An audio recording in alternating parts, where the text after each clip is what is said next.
Nature's battleground. Animals fight for their survival. Out of this conflict, an extraordinary weapon has evolved.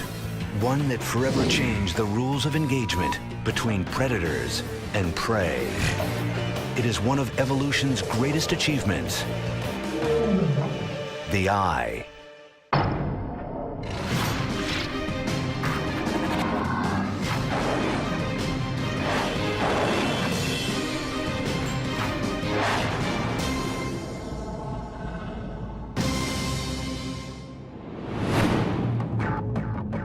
The animal kingdom encompasses millions of species, and more than 95% of them share a common trait: the power of sight. Eyes are everywhere, but look closer. No two species see the world in quite the same way. Animals have a tremendous variety of eyes. We see different appearances of eyes, we see different sizes of eyes, we see different configurations of eyes, and this is because animals have different lifestyles. Among the sharpest eyes in the animal kingdom are those belonging to birds of prey. Searching high in the sky for tiny prey demands remarkable vision. And birds of prey have evolved eyes that are second to none.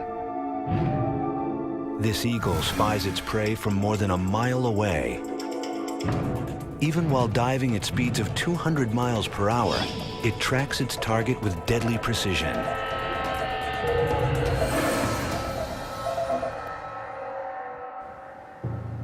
The secret to the eagle's success? The anatomy of its eye. In most cases, the larger the animal's eyes, the sharper its vision. And the eyes of the eagle are huge. Eagles are 100 pounds lighter than we are, but their eye weighs the same as ours. Size is just for starters. The back of our eye has 200,000 light-capturing cells per square millimeter. The eagle's has 1 million, providing 5 times the image resolution. Its lens is flatter and placed farther away from the retina than ours. The result? A gaze as sharp as a telescope, magnifying its helpless prey to 3 times what our own eyes can see. What force drives the development of such a remarkable innovation?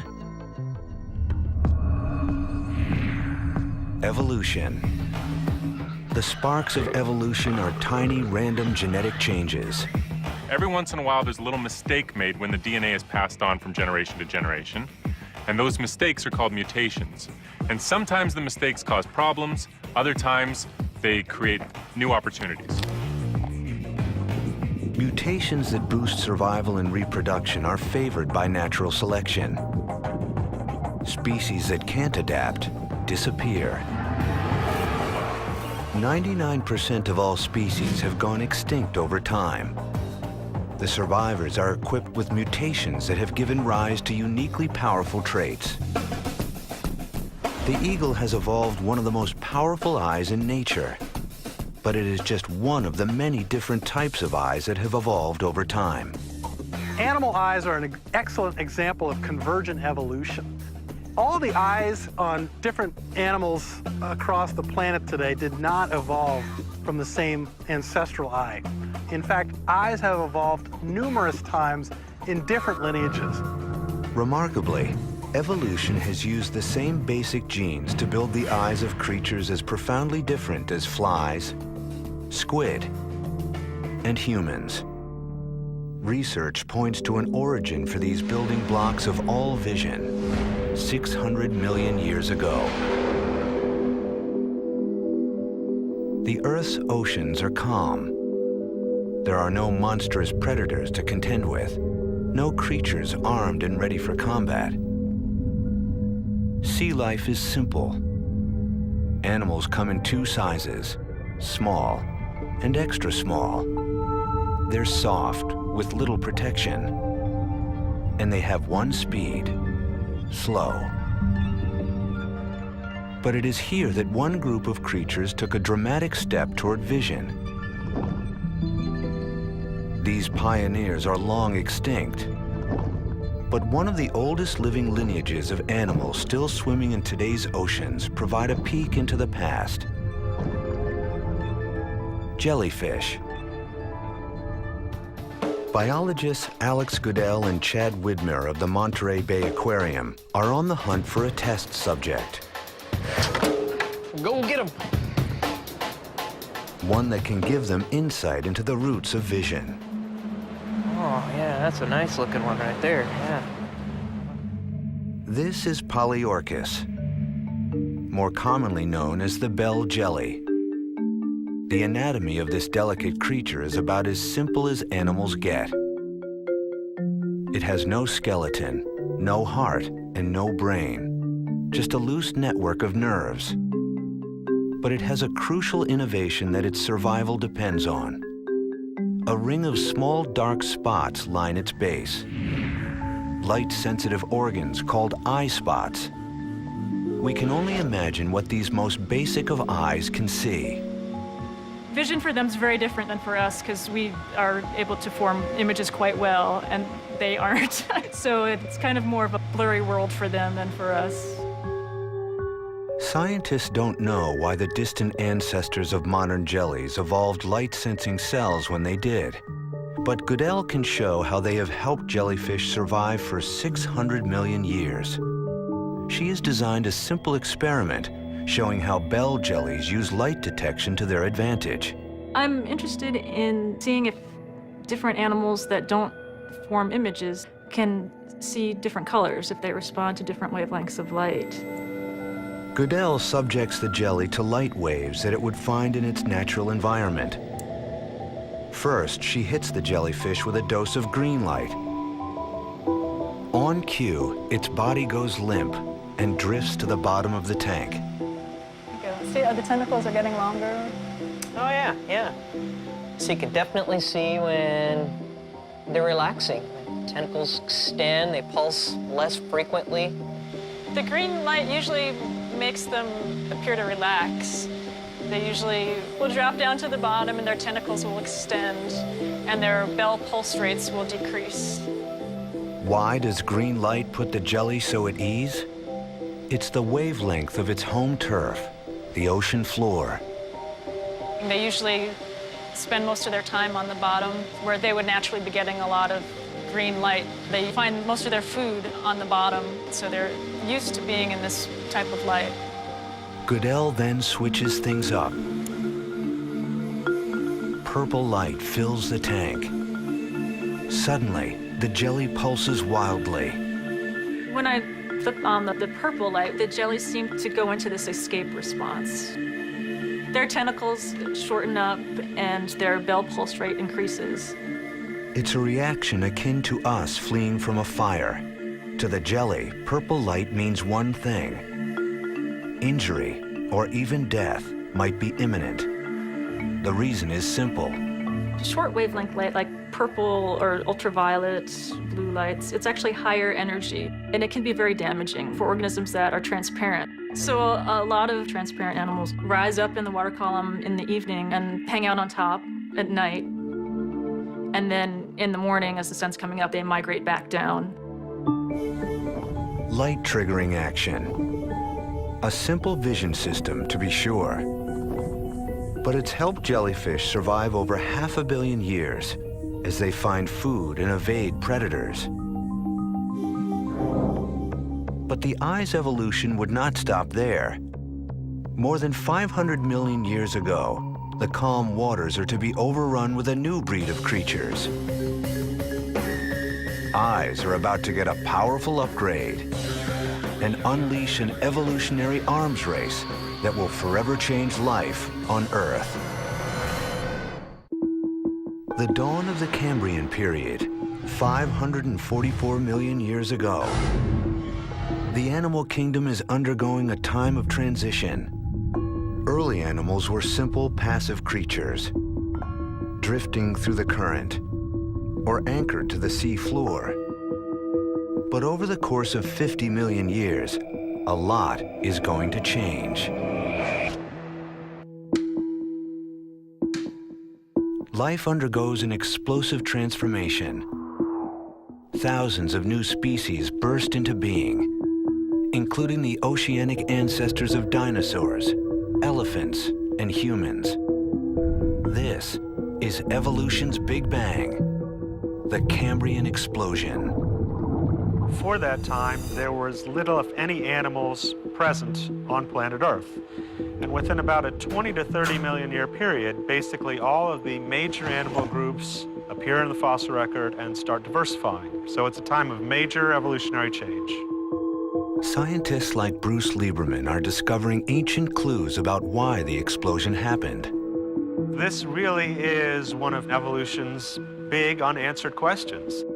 Darwin talks about the Cambrian explosion in The Origin of Species back in 1859, and he was puzzled by how quickly organisms appeared. We'd like to know what were the triggers that caused this real explosion of life. The creatures that emerged from the Cambrian were larger and more mobile than any of their predecessors. And what's more, they evolved weapons for battle. An important aspect of the Cambrian explosion is that it is an evolutionary arms race. For the first time, creatures evolved the natural weapons they still use on today's battlefields: jaws, claws, body armor, and most critical of all, Eyes appear. They're obvious, they're there, and there's no evidence for complex eyes before this Cambrian explosion. these eyes are the first type to appear in the fossil record. Compound eyes. The invention of a group of arthropods called trilobites. Arthropods are joint-limbed animals that today include things like crustaceans, insects, spiders, and so on.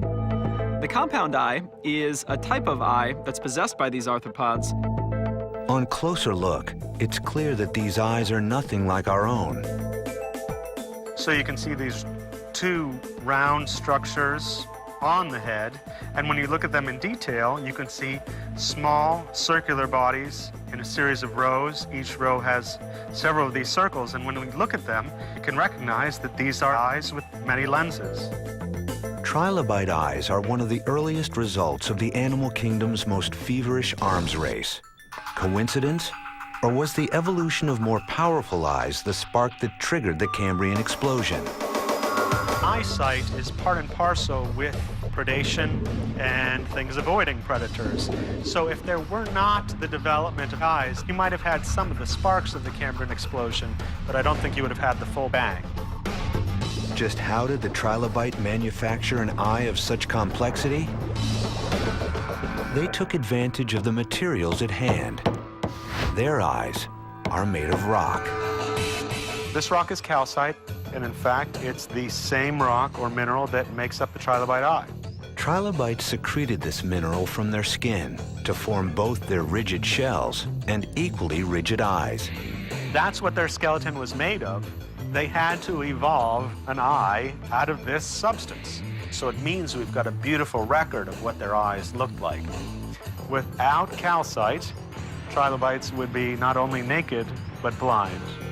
These crystal eyes represented a major advance from the simpler light-sensing cells that came before, and likely gave trilobites a supreme survival advantage. The eyes present before the Cambrian explosion would have been nowhere near as complex as the type of eye that you'd see in a trilobite. The compound eye would have allowed them to better track down prey or find dead carcasses of things to eat. True visionaries, trilobites diversify and endure for nearly 300 million years before a mass extinction event wipes out the last of their species. But other arthropods survive, and one group takes the compound eye to new heights. Insects. If we look at the most abundant animal life form on land, it's the insects. There are literally more than 1 million species of insects that are present. They all have a complex compound eye. The first insects evolved around 400 million years ago. While they share a common ancestor with trilobites, they are not their direct descendants. Studies show they evolved their compound eyes independently, but from the same genetic blueprint. An array of microscopic lenses that work together to form an image. The greater the number, the finer the detail. Fruit flies have hundreds of lenses per eye. Bees boast an astonishing 7,000 lenses. But evolution drove one insect to develop a compound eye of staggering complexity: the dragonfly. Each eye has a mind-boggling 29,000 lenses, making for the ultimate motion detector. In pursuit of fast-moving prey, dragonflies give chase at a staggering 38 miles per hour. Their eyes' focusing power is poor, but their processing speed is spectacular, resolving images 5 times faster than our own. The result? Lightning reflexes, ideal for timing strikes and avoiding high-speed collisions. The success of insects has made the compound eye the most prevalent in all of nature. But it would not be the only vision system to emerge from the Cambrian explosion. Another group of animals evolved, one that would launch the prototype for an advanced eye of their own: the vertebrates. The eyes of insects and the eyes of vertebrates represent different instances of the origin of eyes. They've evolved from different ancestors to achieve the same end. The vertebrate eye gets its start as a simple light detector. Over time, it will evolve and become the targeting system for history's largest predators.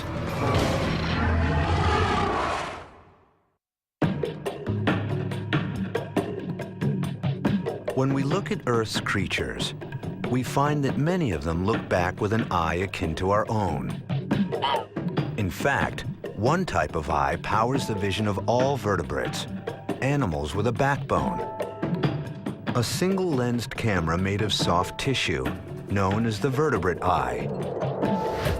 The vertebrate line includes reptiles, mammals, and birds. And they all have a common ancestor: a primitive worm-like animal that lived during the time of the Cambrian explosion.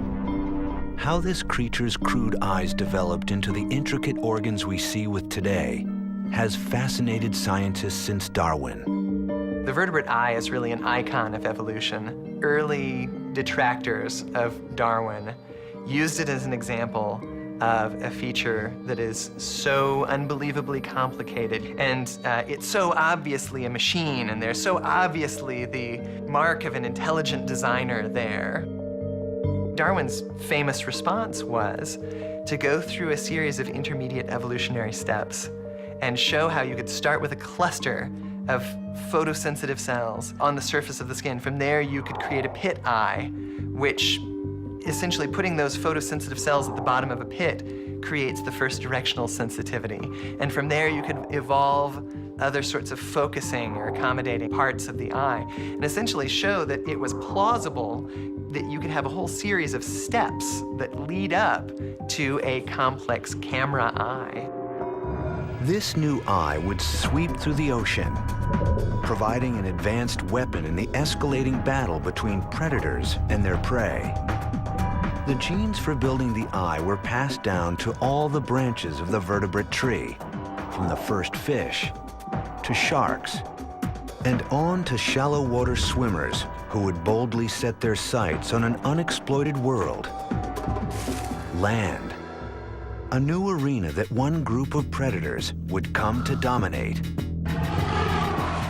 These creatures, carnivorous dinosaurs, first evolved 230 million years ago. For the next 160 million years, they would rule the animal kingdom, littering the fossil record with the bones of their vanquished prey. What was it that made carnivorous dinosaurs such successful predators? Was it their size, their speed, their array of vicious weapons? Such traits are the stuff of any megapredator, but they're useless without another key skill: the ability to target prey. Carnivorous dinosaurs surely possess some of the largest eyes in history. But how might their vision have helped them become such extraordinary predators? Paleontologist Kent Stevens made it his mission to find out.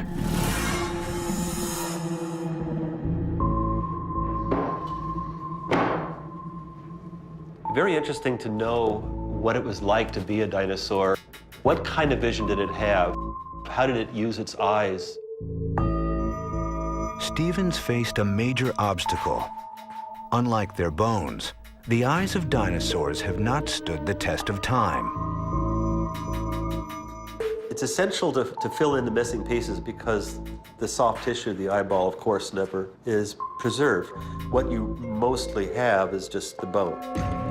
Stevens used the bones to make scale models of dinosaur heads. These models would serve as a window into dinosaur vision. What I came up with is a way to estimate how well the dinosaur could look out into the world by my looking at the animal. Stevens devised a novel way to make his dinosaurs see. Lasers. The beam lit up the eye, allowing Stevens to plot its line of sight. When the illuminated eye became obscured by the creature's brow or snout, Stevens had reached the limit of what that eye could see. I decided I will trace those lines of sight on an intervening glass between me and the animal, where if I couldn't see it, it couldn't see me. By mapping the lines of sight of both eyes, Stevens could calculate their degree of overlap. When I have these dots now, if I connect them, this actually represents the region which both eyes could see. The area where Stevens's markings overlap is known as the binocular field of vision. What advantage does binocular vision provide?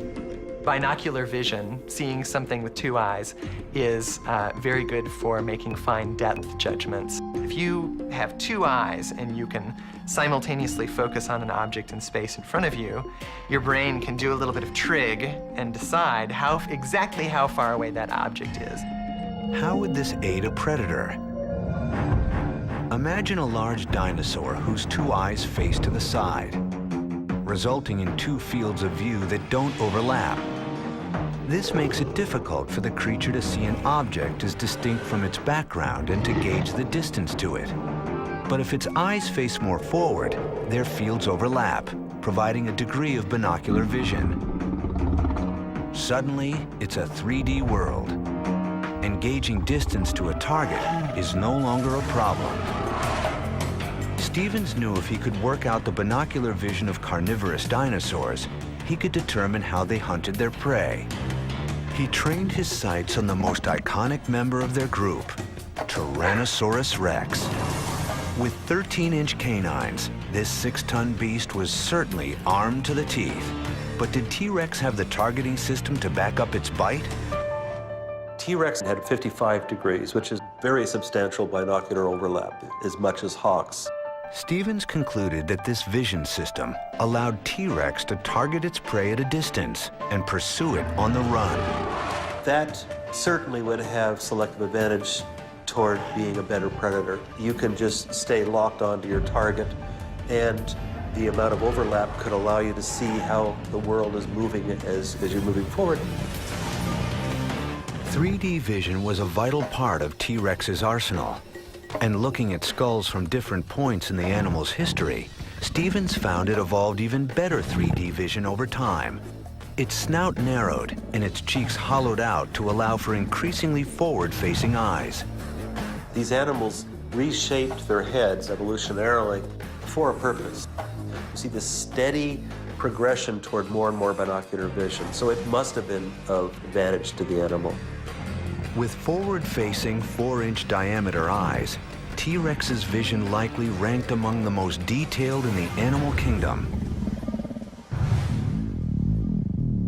But as Stevens discovered, not all carnivorous dinosaurs could hope to follow T-Rex's lead. This is Allosaurus. He was the top predator in the late Jurassic. This animal has very lateral-facing eyes.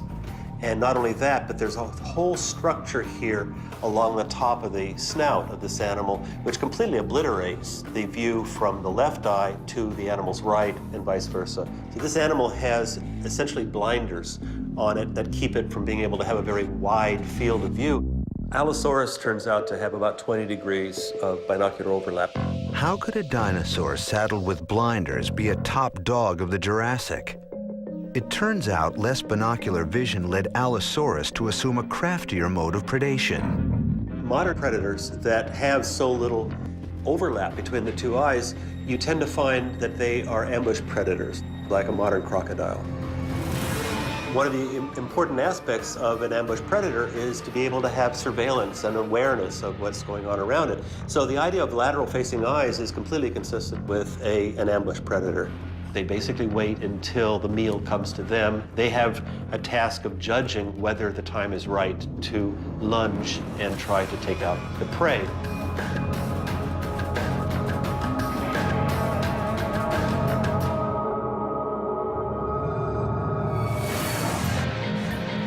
Dinosaurs show how the same winning strategy evolves again and again in predator vision.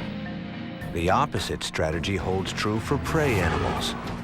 Their vision has evolved to help them escape their killers. As predators evolved eyes closer and closer together for targeting, the eyes of their prey moved further and further apart. Today, rabbits take this strategy to the extreme. 360-degree vision. Rabbit eyes evolved to sit high into the sides of its skull. While its vision is not three-dimensional, it allows the rabbit to see any threat at any angle. Rabbits, like humans, are mammals. And back when dinosaurs still ruled the Earth, our mammal ancestors had to do much more than keep an eye out. To survive, they had to find a new niche in vision, one that would allow them to coexist with creatures threatening their existence.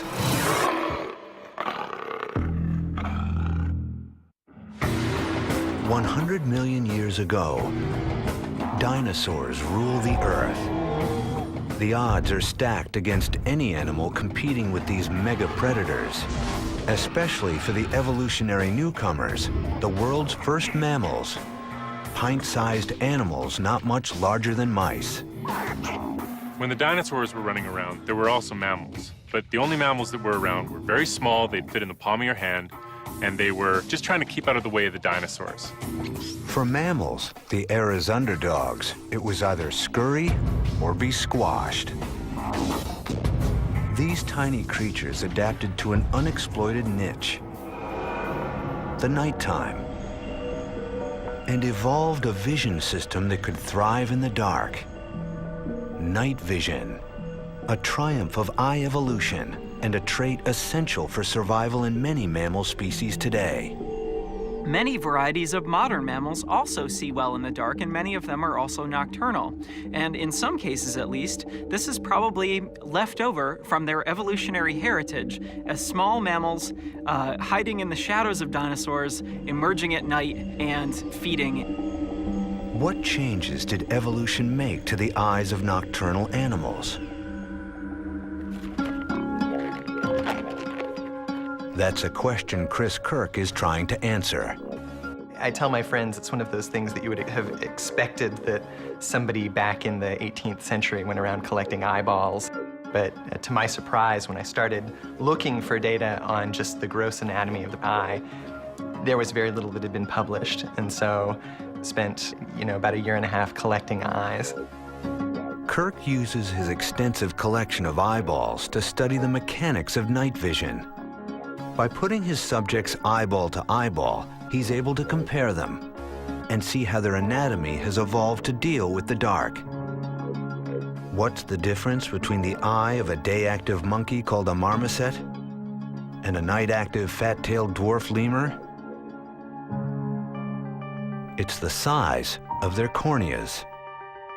The cornea is the window to your eye. It sets the ultimate limit on how much light your eye can gather.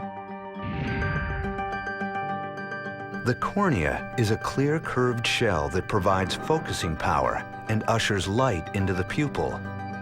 The light hits the retina, where it is converted into electrical impulses that are funneled through the optic nerve to the brain. A complex process in the blink of an eye. The diurnal monkey has got a very small cornea because it doesn't need to let in as much light, which you can see here, as the nocturnal lemur, which has a very large cornea that takes up nearly the entire anterior surface of the eyeball. For night hunters, a bigger cornea is key to catching fast-moving critters in the dark. And one night hunter has pushed this anatomy to the max. Tarsiers are something completely unique. There's nothing else like this in the world of vertebrate eyes. The diameter of the tarsier cornea is almost equal to the diameter of the eyeball. There are 5,400 species of mammals. Relative to size, none have eyes as large as the tarsier. At 6 inches tall, it's one of the world's smallest predators. But its surveillance system outsizes the competition's. So tarsiers need both highly sensitive vision and acute vision. One of the only ways you can get this is to build a bigger and bigger eye, and that's exactly what tarsiers have done. How big? Try bigger than its own brain. So this is the eye of a Philippine tarsier, and you can see that its cornea is actually a little bit larger than my own corneas. But what's really amazing about this is the fact that a tarsier's head is only this big. The tarsier's eyes are so large, they need extra support to keep from tumbling out. The eyeball extends past the margins of the orbit, and they have to have strong connective tissue in their eyelid to hold the eyeball in place. With immobile eyes, the creature compensates with a neck that rotates more than 180 degrees. Tarsier's visual adaptations show the extremes to which evolution will go. Many mammals, such as big cats, evolved another way to boost their nocturnal vision. A staple in fables and fairy tales, glowing eyes have haunted children for centuries. A nightmare to some is evolution's gift to others. And they can see us just fine. They can see us a lot better than we can see them, for sure. If one of them was over there stalking us, we wouldn't even know that they were there. Even, without this kind of light, they know when we're coming and they know who's coming. Eyeshine functions as more than a mere scare tactic. It's an adaptation that has made cats spectacularly successful night hunters. These guys, they're very active at night, and in fact, you can hear them making their noises, particularly the lion when he starts to roar, even at this hour, high-kiki. Also, the eyeshine, not only can they see their prey better, but also I think it makes it more intimidating to any other predators that are out there. The source of the eyeshine is buried deep in the anatomy of the cat's eye. Hold on to your hat. Kirk's careful dissection reveals its inner workings. First, the retina. Then, the light-sensitive tissue lining the back of the eye. This area is known as the tapetum lucidum. Tapetum lucidum is Latin for bright carpet. So it's the bright carpet in the back of your eye behind your retina. So how does the tapetum work? In your eye, or my eye, there's a black pigment behind the retina that absorbs the light so that it's not scattered. But in species with tapeta, any light that's not absorbed by the retina bounces off the tapetum, the mirror behind the retina, and essentially has a second chance to be absorbed. So you've got twice the chance to absorb every incoming photon of light that your eye captures. On the rebound, some of the light shoots back out of the eye, resulting in a glowing effect. For cats, this mechanism yields extraordinary benefits. They require only 1/6 of the light that humans need to be active in the dark. I think of the tapetum as just this marvelous adaptation. It's such an elegant solution to a pretty straightforward biological problem. And, putting a mirror behind your retina to increase sensitivity, what could be simpler? Cats were far from the only mammal group to evolve such an ingenious solution to night vision. Other species would reach the same result entirely on their own. But I think really the most interesting thing about the evolution of the tapetum lucidum is that it's such a good solution to this problem of enhancing sensitivity that many, many different groups of mammals have arrived at this same solution independently. What about us? Even though we are mammals, we struggle to see clearly at night. That's because 30 million years ago, our ancestors shifted from the night to the day. When these monkey-like creatures moved to a new niche, they would evolve eyes that could see the world like never before. The human eye, able to decipher 2.3 million colors with speed and precision that makes a computer look slow. Our color vision is superior to that of many other mammals, who must get by with far less. To a dog, the world is virtually devoid of color. Only a small number of species, including our primate relatives, can see a full range of yellows, blues, greens, and most significantly, reds. But such adept color vision does not exist in the earliest primates. Its evolution has its roots in the aftermath of a mass extinction.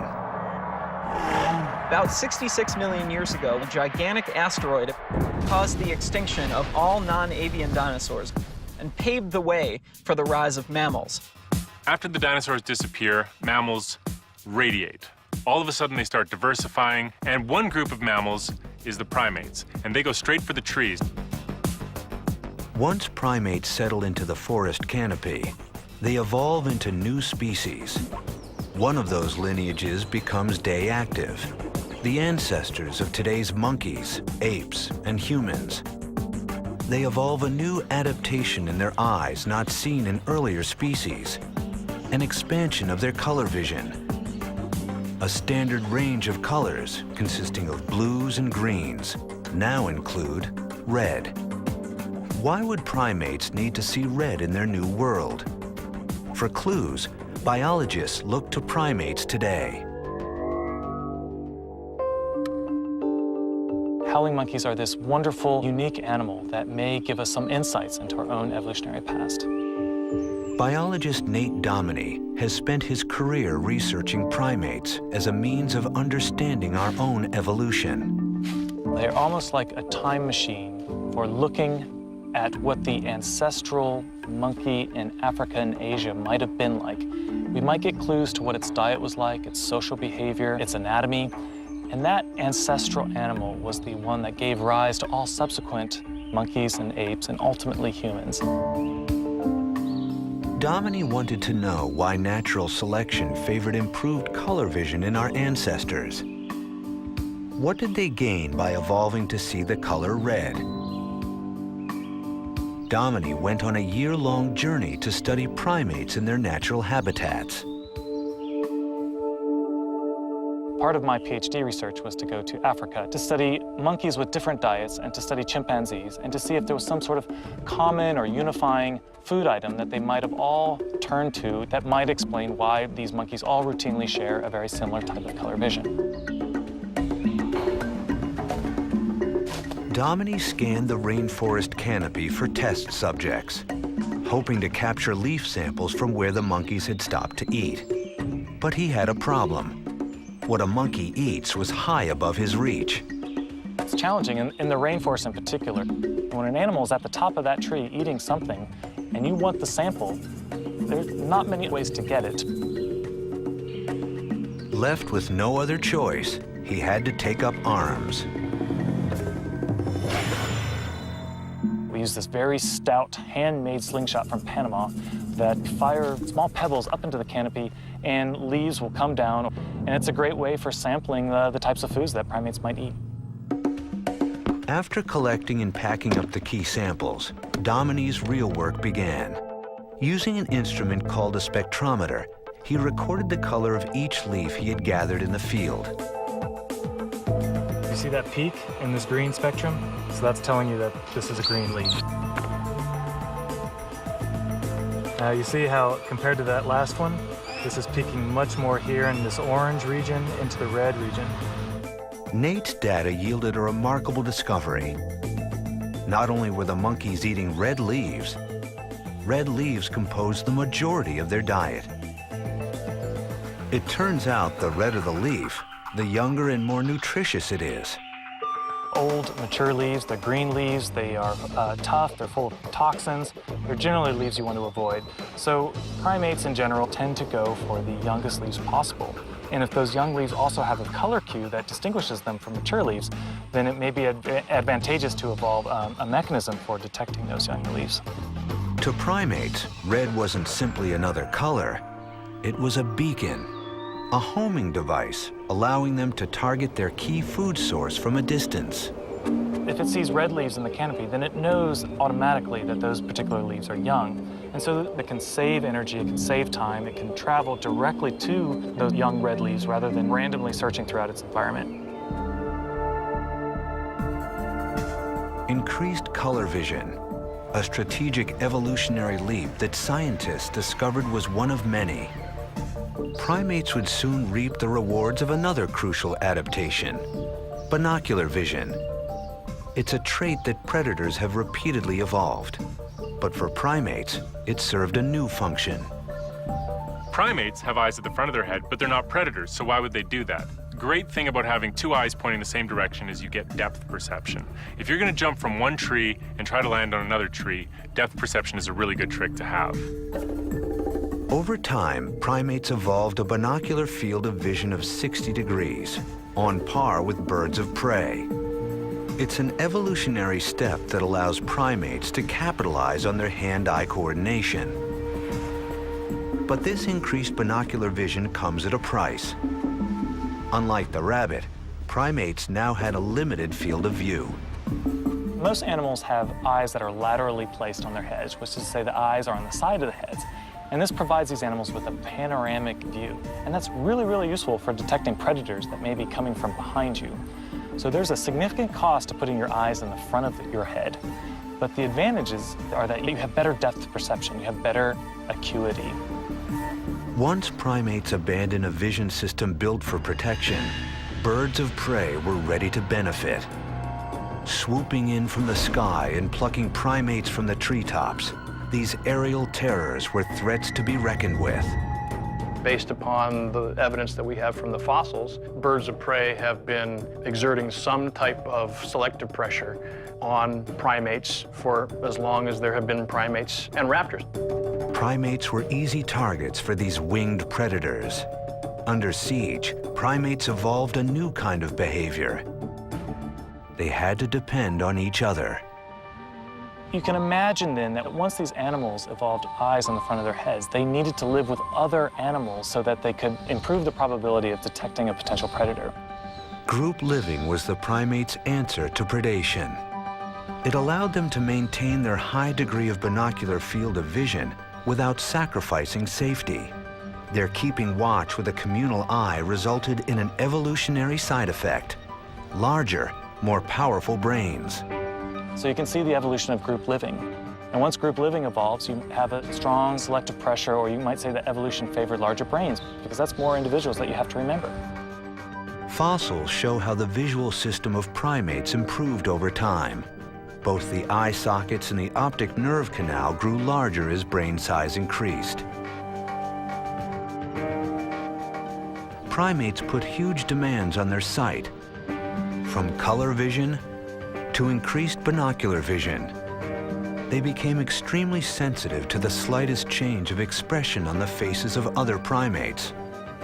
This increased need for visual processing fueled the development of intelligence.